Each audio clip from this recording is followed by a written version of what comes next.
Systematic പോർഷനിലെ മൂന്നാമത്തെ PPT ആണ്. നമ്മൾ കഴിഞ്ഞ PPTയിൽ what is systematics, what are the different components of systematics and the importance of systematics explain ചെയ്തു. Today we will discuss systems of classification. The urge to classify plants has been with man since he first set his foot on this planet. Born of a need to know what he should eat, evolved, used as cures for ailments and utilized for his shelter.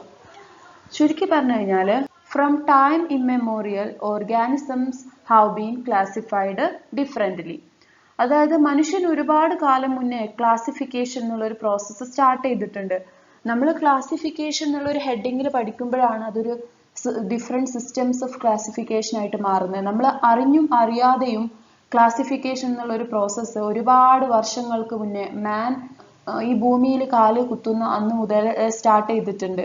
അതായത് നമുക്ക് എന്തൊക്കെ കഴിക്കാൻ പറ്റും, എന്തൊക്കെ കഴിക്കാൻ പറ്റില്ല എന്നുള്ളതാണ് first classification. അതായത് കഴിക്കാൻ പറ്റുന്നതും പറ്റാത്തതും, അതായത് നമുക്ക് എന്തൊക്കെ മരുന്നായിട്ട് യൂസ് ചെയ്യാം, മരുന്നായിട്ട് യൂസ് ചെയ്യാൻ പറ്റാത്തതുണ്ട്, അങ്ങനത്തെ ഒരു ക്ലാസിഫിക്കേഷൻ. അത് എവിടെയും റെക്കോർഡ് ചെയ്യപ്പെട്ടിട്ടുണ്ടാവില്ല. സോ ക്ലാസിഫിക്കേഷൻ എന്നുള്ളൊരു പ്രോസസ്സ് മാൻ ഹിസ്റ്ററിയിൽ നേരത്തെ ഉള്ളതാണ്. ക്ലാസിഫിക്കേഷൻ എന്നുള്ളൊരു പ്രോസസ്സ് മനുഷ്യൻ ജീവിക്കാൻ തുടങ്ങിയ അന്ന് മുതലേ നമ്മളുടെ കൂടെയുള്ളതാണ്. And there are 4 different types of classification. 4 different classification ആണ് നമ്മളിവിടെ explain ചെയ്യാൻ പോകുന്നത്. First one, practical classification. Second one, natural classification. Third, artificial classification. And the fourth, phylogenetic classification. First system of classification ആണ് practical classification. Classification based on utility and economic importance. മനുഷ്യൻ ജീവിച്ചു തുടങ്ങിയ അന്ന് മുതലേ ചെയ്തു പോരുന്ന ഒരു സിസ്റ്റം ഓഫ് ക്ലാസിഫിക്കേഷൻ ആണ് പ്രാക്ടിക്കൽ ക്ലാസിഫിക്കേഷൻ. എന്താണ് practical classification? Classification based on utility and economic importance. ഒരു ഓർഗാനിസം അതിൻ്റെ യൂട്ടിലിറ്റിയും അതേപോലെ അതിൻ്റെ എക്കണോമിക് ഇമ്പോർട്ടൻസും മനുഷ്യന് എന്തിനൊക്കെ വേണ്ടിയിട്ട് അതിനെ യൂസ് ചെയ്യാം എന്നുള്ളതിൻ്റെ ബേസിലാണ് ക്ലാസിഫിക്കേഷൻ ചെയ്തതെങ്കിൽ അതിനെയാണ് പ്രാക്ടിക്കൽ ക്ലാസിഫിക്കേഷൻ എന്ന് പറയാം. സോ പ്രാക്ടിക്കൽ ക്ലാസിഫിക്കേഷൻ നമുക്ക് എക്സാമ്പിൾസ് ഇഷ്ടം പോലെ ഉണ്ട്. Classification of plants in to crop plants, weeds, fruit trees, timber trees etcetera. നമുക്കിപ്പോൾ ഒരു ക്ലാസിഫിക്കേഷൻ സിസ്റ്റം ചെയ്യാം.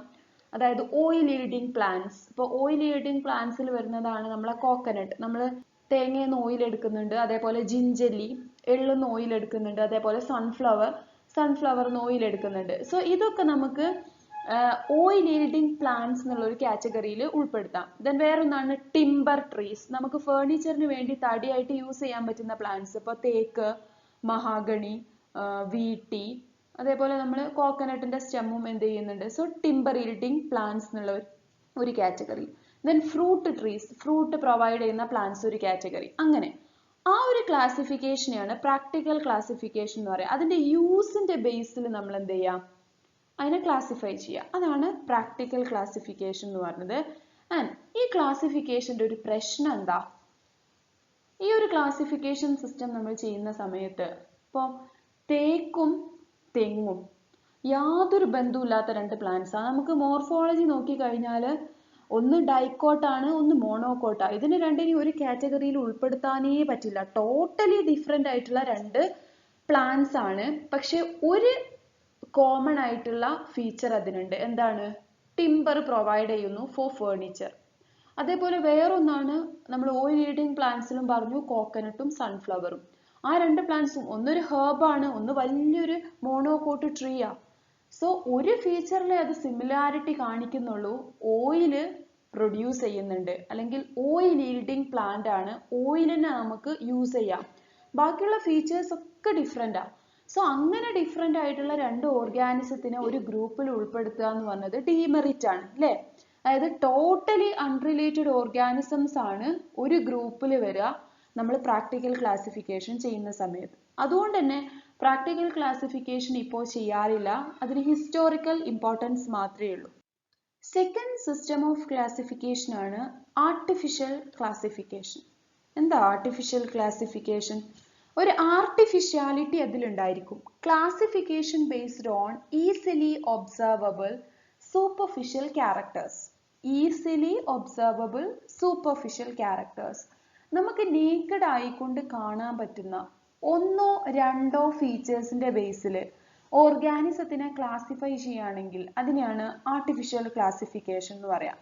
അതായത് നമ്മൾ ഒറ്റ നോട്ടത്തിൽ കാണുന്ന ഒന്നോ രണ്ടോ ഫീച്ചേഴ്സ് വെച്ചിട്ട് എക്സാമ്പിൾ പറയുമ്പോൾ ഒന്നും കൂടി ക്ലിയർ ആവും. It was adopted by early taxonomists like Linnaeus, Theophrastus.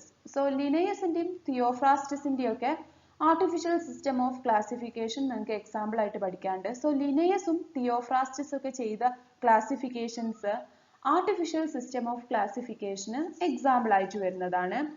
അതിൽ തിയോഫ്രാസ്റ്റസിന്റെ ക്ലാസിഫിക്കേഷൻ ആണ് classification of plants into herbs, shrubs and trees. അതായത് പ്ലാന്റ്സിനെ അതിന്റെ ഹൈറ്റിന്റെയും വുഡിന്റെ നാച്ചറിന്റെയും ബേസിൽ ക്ലാസിഫൈ ചെയ്തതാണ് herbs, shrubs and trees. Tall and woody nature ഉള്ളത് ട്രീസ്. ദെൻ അതിനേക്കാളും കുറഞ്ഞ അത്രത്തോളം വുഡി അല്ലാത്ത ഹൈറ്റ് കുറവുള്ളത് ഷ്രബ്. ദെൻ വളരെ ചെറിയ പ്ലാന്റ്സ് ഹെർബ്സ്. സോ ഹൈറ്റിന്റെയും വുഡിന്റെ നാച്ചറിന്റെയും ബേസിൽ ഒന്നോ രണ്ടോ സൂപ്പർഫിഷ്യൽ ക്യാരക്ടേഴ്സ് എന്ന് പറഞ്ഞാൽ അതാണ്. ഒന്ന് ഹൈറ്റ്, ഒന്ന് വുഡിന്റെ നാച്ചർ. ആ രണ്ട് ഫീച്ചേഴ്സിന്റെ ബേസിൽ മാത്രമാണ് ഹെർബ്സ്, ഷ്രബ്സ് ആൻഡ് ട്രീസ് എന്നുള്ള ഒരു ക്ലാസിഫിക്കേഷൻ ഉണ്ടായിട്ടുള്ളത്. അത് ചെയ്തിട്ടുള്ളത് തിയോഫ്രാസ്റ്റസ് ആണ്. തിയോഫ്രാസ്റ്റസ് ആണ് ഫാദർ ഓഫ് ബോട്ടണി. ദെൻ രണ്ടാമത്തത് ലിനേയസിന്റെ classification sexual system of classification എന്നാണ് ആ ക്ലാസിഫിക്കേഷനെ പറയാം. സെക്ഷുവൽ സിസ്റ്റം ഓഫ് ക്ലാസിഫിക്കേഷൻ ചെയ്തിട്ടുള്ളത് based on number, union and length of stamen ആണ്. സ്റ്റേമൻ എന്ന് പറഞ്ഞിട്ടുള്ള ഒരൊറ്റ ക്യാരക്ടറിന്റെ ഫീച്ചേഴ്സ് വെച്ചിട്ടാണ് ഈ ഒരു ക്ലാസിഫിക്കേഷൻ ചെയ്തിട്ടുള്ളത്. സ്റ്റേമന്റെ നമ്പർ, എത്ര സ്റ്റേമൻസ് ഉണ്ട്, ദെൻ അതിന്റെ യൂണിയൻ, എങ്ങനെയാണ് അത് യുണൈറ്റ് ചെയ്തിട്ടുള്ളത്, ആൻഡ് ലെങ്ത്, ഇതിന്റെ ബേസിൽ മാത്രം ചെയ്തിട്ടുള്ള ഒരു ക്ലാസിഫിക്കേഷൻ ആണ് സെക്ഷുവൽ സിസ്റ്റം. സോ അതും ഒരു ആർട്ടിഫിഷ്യൽ സിസ്റ്റം ഓഫ് ക്ലാസിഫിക്കേഷന് എക്സാമ്പിൾ ആണ്. ലിനേയസിന്റെ സെക്ഷുവൽ സിസ്റ്റം ഓഫ് ക്ലാസിഫിക്കേഷൻ നമുക്ക് കുറച്ച് ഡീറ്റെയിൽ ആയിട്ട് പഠിക്കാനുണ്ട്. അത് നമുക്ക് അടുത്ത PPTയിൽ എക്സ്പ്ലെയിൻ ചെയ്യാം. അപ്പോൾ എന്തൊക്കെയാണ് ആർട്ടിഫിഷ്യൽ സിസ്റ്റം ഓഫ് ക്ലാസിഫിക്കേഷന്റെ ഡീമെറിറ്റ്സ്? നമ്മൾ നേരത്തെ പ്രാക്ടിക്കൽ ക്ലാസിഫിക്കേഷനിൽ പറഞ്ഞ പോലെ തന്നെ ഒന്നോ രണ്ടോ സൂപ്പർഫിഷ്യൽ ക്യാരക്ടേഴ്സ് മാത്രം നോക്കുമ്പോൾ, അപ്പോൾ ഒരുപാട് ട്രീ മെമ്പേഴ്സ് ഉണ്ട്. നമ്മൾ തിയോഫ്രാസ്റ്റസിന്റെ ക്ലാസിഫിക്കേഷൻ എടുക്കുകയാണെങ്കിൽ ഹെർബ്സ്, ഷ്രബ്സ് ആൻഡ് ട്രീസ്. അപ്പോൾ ട്രീസ് തേക്ക്, അതേപോലെ പ്ലാവ്, അതേപോലെ മാംഗോ, കോക്കനട്ട്, ഇതൊക്കെ ഒരു കാറ്റഗറിയിലാണ് വരിക. അപ്പോൾ കോക്കനട്ട് മോണോകോട്ടാ, മറ്റതൊക്കെ ഡൈക്കോട്ടാ. ടോട്ടലി ഡിഫറെന്റ് ആയിട്ടുള്ള ഓർഗാനിസംസ് അല്ലെങ്കിൽ പ്ലാന്റ്സ് ആണ്. ഇവരൊക്കെ ഇങ്ങനെ ഹൈറ്റിന്റെ ബേസിൽ ക്ലാസിഫൈ ചെയ്യുന്ന സമയത്ത് എന്ത് ചെയ്യും? ഒരു ഗ്രൂപ്പിൽ പെടും.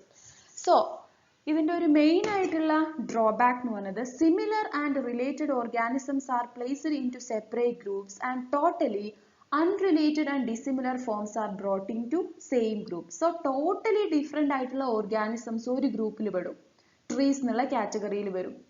എന്നാൽ ചിലപ്പോൾ ഹൈറ്റിൽ മാത്രമേ ആ രണ്ട് പ്ലാന്റ്സ് ഡിഫറൻസസ് കാണിക്കുന്നുണ്ടാവുള്ളൂ. പക്ഷെ അതിന്റെ ഹൈറ്റിൽ ഡിഫറൻസ് കാണിക്കുന്നുണ്ട് എന്നുള്ളതിന്റെ ബേസിൽ ചിലപ്പോൾ അതെന്ത് ചെയ്യാം? രണ്ട് ഡിഫറെന്റ് ഗ്രൂപ്പിൽ പെടാം. സോ അതാണ് ഇതിന്റെ ഒരു മെയിൻ ആയിട്ടുള്ള drawback. Similar and related different ഗ്രൂപ്പ്സിലും ടോട്ടലി അൺറിലേറ്റഡ് സിമിലർ ഗ്രൂപ്പ്സിലും വരും. Then classification on the basis of superficial similarities that does not give any idea about evolutionary relationship of organism. ഇപ്പോഴത്തെ ഒരു ട്രെൻഡ് എന്ന് പറഞ്ഞത് എവല്യൂഷണറി റിലേഷൻഷിപ്പിന്റെ ബേസിൽ ചെയ്യുന്ന ക്ലാസിഫിക്കേഷനാണ്. സോ ആർട്ടിഫിഷ്യൽ സിസ്റ്റം ഓഫ് ക്ലാസിഫിക്കേഷനിലെ പ്ലാന്റ്സിന്റെ എവല്യൂഷണറി റിലേഷൻഷിപ്പിനെ കുറിച്ച് ഒരു ഐഡിയയും കിട്ടില്ല എന്നുള്ളതാണ് വേറൊരു ഡീമെറിറ്റ്. മൂന്നാമത്തെ സിസ്റ്റം ഓഫ് ക്ലാസിഫിക്കേഷൻ ആണ് നാച്ചുറൽ സിസ്റ്റം ഓഫ് ക്ലാസിഫിക്കേഷൻ. അതിനൊരു നാച്ചുറാലിറ്റി ഉണ്ടാവും. Classification based on morphological, anatomical, physiological, embryological etcetera characters. എന്താണ് classification based on? Morphological, anatomical, physiological, embryological, palynological, genetical, cytological etcetera characters. അതായത് ബയോളജീന്റെ ഡിഫറെന്റ് ആയിട്ടുള്ള fields എന്നുള്ള ക്യാരക്ടേഴ്സിനെ മൊത്തം നോക്കിയിട്ട് ഒരു ക്ലാസിഫിക്കേഷൻ ചെയ്യാം. അതായത് നമ്മൾ അതിന്റെ മോർഫോളജി നോക്കും. ദെൻ രണ്ട് പ്ലാന്റ്സ് നമുക്ക് കിട്ടിക്കഴിഞ്ഞാൽ അതിന്റെ മോർഫോളജിയിൽ എത്രത്തോളം സിമിലാരിറ്റീസ് ഉണ്ട് എന്ന് നോക്കുക. അതേപോലെ അതിന്റെ അനാട്ടമിയിൽ എത്രത്തോളം സിമിലാരിറ്റീസ് ഉണ്ട് എന്ന് നോക്കുക. അതിന്റെ ഫിസിയോളജി, എംബ്രിയോളജി, അതേപോലെ പാലിനോളജി, ദെൻ ജീൻസ് തമ്മിൽ എത്രത്തോളം സിമിലാരിറ്റീസ് ഉണ്ട്, സെയിം നമ്പർ ഓഫ് ക്രോമസോംസ് ആണോ, ഇങ്ങനെ അവൈലബിൾ ആയിട്ടുള്ള എല്ലാ ഡാറ്റയും കൂടി ഇൻക്ലൂഡ് ചെയ്തിട്ട് അതിലൊക്കെ സിമിലാരിറ്റി കാണിക്കുന്നതിനെ മാത്രം ഒരു ഗ്രൂപ്പിൽ ഉൾപ്പെടുത്തിയിട്ട് ചെയ്യുന്ന ക്ലാസിഫിക്കേഷൻ ആണ് നാച്ചുറൽ സിസ്റ്റം ഓഫ് ക്ലാസിഫിക്കേഷൻ എന്ന് പറയാം. സോ നാച്ചുറൽ സിസ്റ്റം ഓഫ് ക്ലാസിഫിക്കേഷനിൽ ചെറുതായിട്ട് എന്തുണ്ടാവും, ഒരു എവല്യൂഷണറി ട്രെൻഡ് ആ ക്ലാസിഫിക്കേഷൻ ഫോളോ ചെയ്യുന്നുണ്ടാവും. നമ്മൾ ശരിക്കും അതിന്റെ എവല്യൂഷണറി റിലേഷൻഷിപ്പ് ചെക്ക് ചെയ്യുന്നൊന്നുമില്ല, പക്ഷെ എല്ലാ ഫീൽഡിൽ നിന്നുള്ള ക്യാരക്ടേഴ്സും എടുക്കുന്ന സമയത്ത് അതിനൊരു അതൊരു എവല്യൂഷണറി ക്ലാസിഫിക്കേഷൻ പോലെ അല്ലെങ്കിൽ ഒരു എവല്യൂഷണറി ട്രെൻഡ് ആ ക്ലാസിഫിക്കേഷന് ഉണ്ടായിരിക്കും. An example for natural system of classification is Bentham and Hooker system of classification. Beyondich classification എന്ന് പറയും. ഈ ക്ലാസിഫിക്കേഷൻ ആണ് നിങ്ങൾക്ക് ഈ ഒരു സെമസ്റ്ററിൽ പഠിക്കാനുള്ളത്, വളരെ ഡീറ്റെയിൽ ആയിട്ട് പഠിക്കാനുള്ളത്. ഈ ക്ലാസിഫിക്കേഷന്റെ ബേസിലാണ് നമ്മൾ ഡിഫറെന്റ് ഫാമിലീസും പഠിക്കുന്നത്. നാലാമത്തെ സിസ്റ്റം ഓഫ് ക്ലാസിഫിക്കേഷൻ ആണ് phylogenetic classification. Phylogenetic classification is the extended form of natural classification. നമ്മൾ ഓൾറെഡി പറഞ്ഞു, നാച്ചുറൽ ക്ലാസിഫിക്കേഷൻ എന്ന് പറഞ്ഞത് ഓൾമോസ്റ്റ് ഓൾ ഫീൽഡിൽ നിന്നുള്ള ഡാറ്റ എടുത്ത് ചെയ്യുന്ന ഒരു ക്ലാസിഫിക്കേഷൻ ആണ്. അതൊരു എവല്യൂഷണറി ട്രെൻഡ് ഫോളോ ചെയ്തിരിക്കുന്നു. സോ ഫൈലോജനറ്റിക് സിസ്റ്റം എന്ന് പറഞ്ഞത് ഒരു extended form of natural classification ആണ്. Classification based on genetic relations and evolutionary history of organism.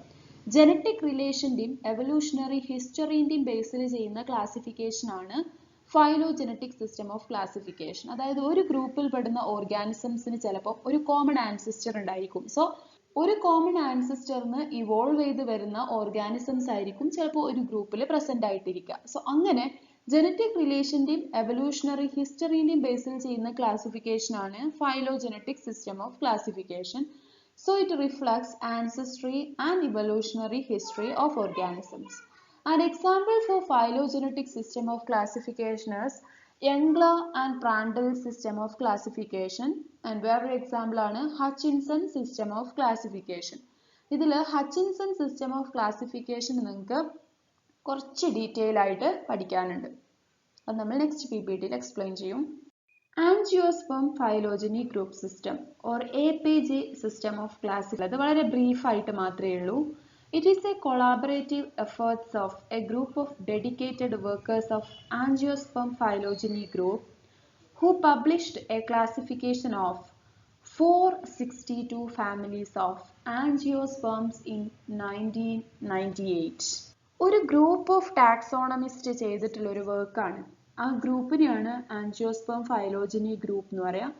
ഫൈലോജനീന്റെ ബേസിൽ ചെയ്തിട്ടുള്ള ഒരു ക്ലാസിഫിക്കേഷൻ ആണ്. ആൻഡ് ഫസ്റ്റ് APG1 എന്നുള്ള രൂപത്തിലാണ് ഈ ക്ലാസിഫിക്കേഷൻ വന്നിട്ടുള്ളത്. 1998 സ്റ്റാർട്ട് ചെയ്തിട്ടുള്ളത്. ആ ക്ലാസിഫിക്കേഷൻ സിസ്റ്റത്തിൽ ഏകദേശം 462 ആൻജിയോസ്പേം ഫാമിലീസ് ഇൻക്ലൂഡ് ചെയ്യുന്നുണ്ട്. It is based on the information from the disciplines of morphology, anatomy, embryology, phytochemistry, and more strongly on molecular studies with reference to DNA sequences of 2 chloroplast gene and 1 gene coding for ribosomes.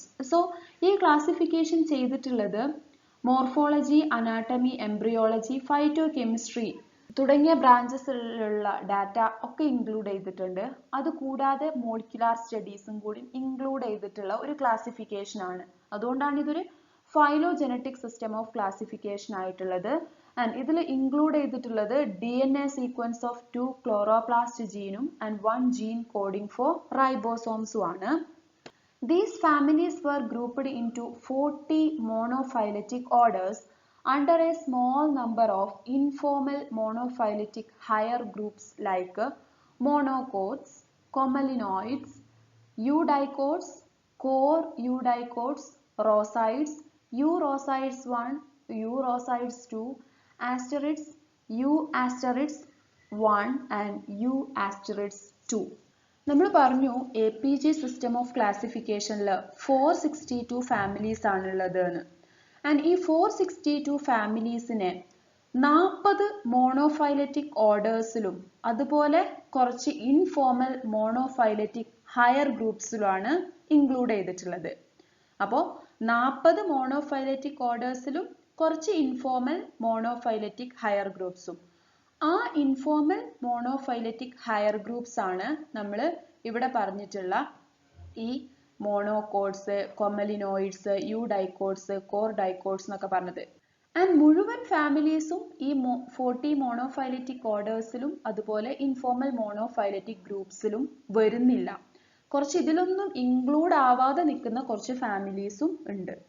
Many families were not classified to order because their positions were either uncertain or unknown. അപ്പോൾ 462 ഫാമിലിനെയും ഈ 40 മോണോഫൈലറ്റിക് ഗ്രൂപ്പിലും അതേപോലെ informal മോണോഫൈലറ്റിക് ഗ്രൂപ്പിലും കൂടി place ചെയ്തിട്ടില്ല.